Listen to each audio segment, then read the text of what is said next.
So we're really excited. Chief Saunders is in the office today speaking directly with Twitter users in a Q&A forum. The topic of the conversation is about the modernization of the police service. What better way to do that than to use Twitter to communicate directly with constituents?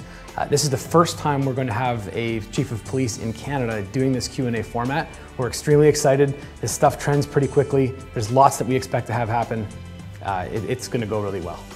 Thanks for asking the question, Robert. One of the things that we've done is we've added a third day of training specific to community engagement. And within that, we have to teach our officers, and we are teaching our officers, what their roles and involvements are within the communities. It's not just enforcement, but it's also about developing relationships. So the more officers that have an understanding of the importance of developing relationships, as well as all other aspects of policing, the better our chances of being successful and the better our chances of building stronger communities.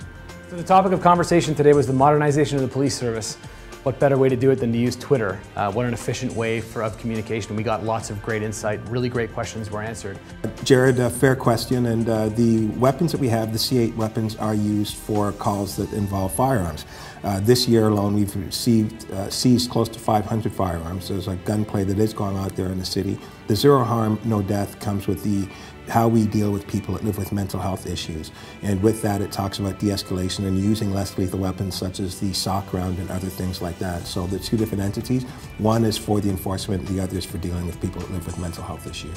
Thank you, Sylvia. That is such an important question to ask. And there are two things that we need to look at. Number one, in the Transformational Task Force, one of the first goals that we set is to make sure that we are where the community needs us most. That includes the Hispanic community. The second piece that we need to look at is to make sure that we continuously hire to reflect our diversity, so that we have a firm understanding of the cultural nuances that exist and what can we do to help better police our city of Toronto. So thank you for asking that question, and we hope that we continue to do our part in keeping Toronto safe. There's something magic going on right now in Canada, and what Chief Saunders did is another embodiment of that. We're watching our police service, in this case, we've watched government officials, we're watching a number of important, prominent Canadians using Twitter to speak directly to those who are interested in communicating with them in a very, very efficient format. This is the best of Twitter. We're super proud of what's gone on here today. We'll look forward to a lot more.